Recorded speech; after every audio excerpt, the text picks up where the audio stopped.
up on Duck TV News, the campus choir is getting ready to head to Germany to compete.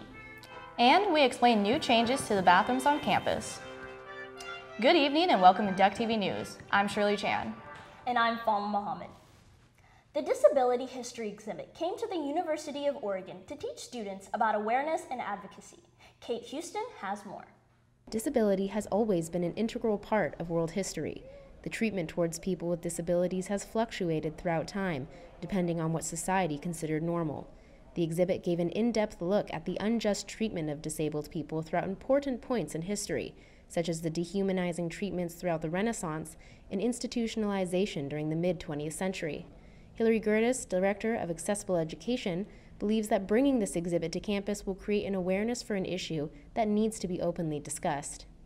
I think in a lot of people's experiences, talking about disability as an experience that people have had is, because of the stigma, it's not talked about. And so an exhibit like this, I think, helps us all take a look at where we've come and some of the really bad, negative things that we all feel bad about and where society is now and where we have to go. The exhibit highlights the tremendous accomplishments that disabled people and their advocates have made in order to break stigmas and stereotypes. Multiple organizations, such as the President's Committee for People with Intellectual Disabilities, have been successful in creating more opportunities and accepting environments for anyone with a disability. It's just a real exciting time in our society as people are kind of waking up a little bit, paying more attention. There's the whole civil rights aspect of disability. There's the whole increased awareness of attitude and stigma. So I think there's a lot of possibilities out there. The Disability History exhibit hopes that society will learn from its mistakes and create a community with tolerance and opportunities for all people. Reporting for Duck TV News, I'm Kate Houston. To see the exhibit online, visit ducktv.uoregon.edu.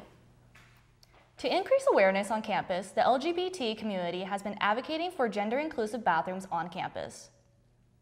The university is undergoing the project to convert single-use bathrooms to gender-inclusive bathrooms in order to provide accessibility and create safe spaces on campus. Student advocate Maxine Davis tells us how this will prevent discrimination against sexual or gender identity. The argument is that it's actually a violation of Title IX, which, outlaws discrimination based on sex or gender if you don't have gender-neutral bathrooms. The Carson Residence Hall is the first of the dorms to include a gender-inclusive bathroom. Buildings such as Allen Hall have converted their family bathrooms into gender-inclusive bathrooms. The project hopes to convert 150 single-user bathrooms into gender-inclusive bathrooms. Last Saturday, Ethics fashion retailer and University of Oregon students worked together to produce a fashion show that fights against human trafficking. The show included pieces from the top ethically conscious brands like the Coalition for Justice and Shine. All the products at Ethics help someone in need and are designed to create a community that loves fashion and helping others. Andrew Van Asset is the owner and founder. In the middle school of the fashion show, a Eugene survivor of human trafficking spoke about the importance of community awareness of the issue. This is the very place where I was trafficked from, where I was lured out of by a trafficker, and so I think it's important to bring awareness to not only this community, but to the girls that are on this campus. I think it's really crucial for me and my story. A portion of the show's profits went to Rebecca Bender Ministries Foundation, which helps deliver solutions to human trafficking. For more information about Rebecca's foundation, visit the Duck TV News website. All UO students and employees now have free access to the Microsoft Office 365 suite.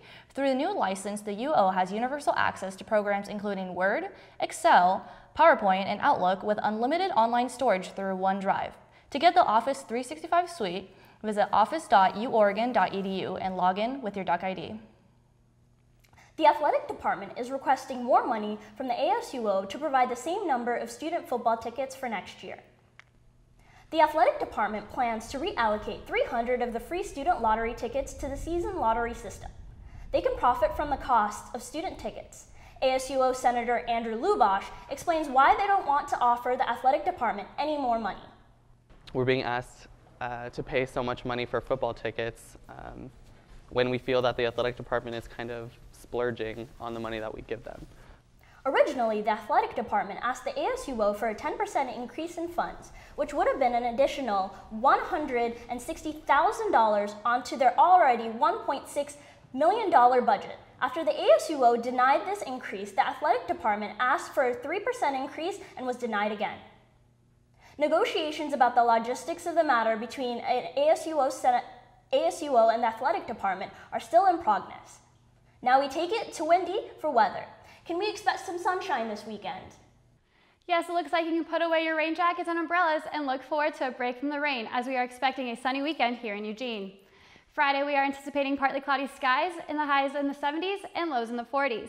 Saturday and Sunday will be about the same, with partly cloudy skies and highs in the 60s and lows in the 40s. If your weekend plans include a trip to Portland, you can expect similar weather with highs in the 60s and 70s and lows in the 50s. That's it for this weekend's forecast. Now back to you at the desk.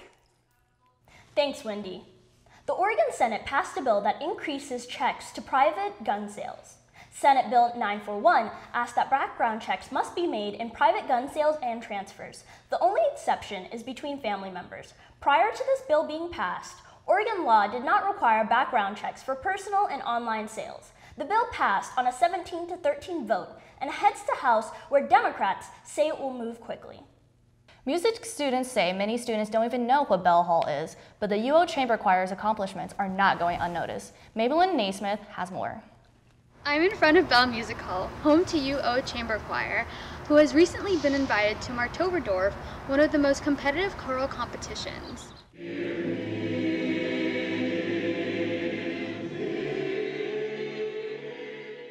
Peak experiences are what keep you honing your craft. To the UO Chamber Choir, this trip to southern Germany isn't about winning, it's about honor and experience. While they've won other European choral competitions, this event comes as a reward for their hard work. To tell you the truth, what we talk about is how we want to present ourselves and what we want to do on stage. The competition started in the late 80s and holds 12 events. Close to 200 choirs are invited post-audition to Marktoberdorf. Opportunity for us to be able to go and experience such a high level of community, festival, culture. Marktoberdorf is held in the Alps near a castle. Previous participants say they made friendships aside the competitive atmosphere. The ensemble hopes this event will give them the exposure they want to have on campus. Reporting for Duck TV News, I'm Maybelline Naismith. Back to the studio. The festival is from the 22nd to the 27th of May, but the choir will be holding a concert on the 14th at the UO. Thanks for tuning in this week for Duck TV News. I'm Shirley Chan. And I'm Bal Muhammad. Have a good night.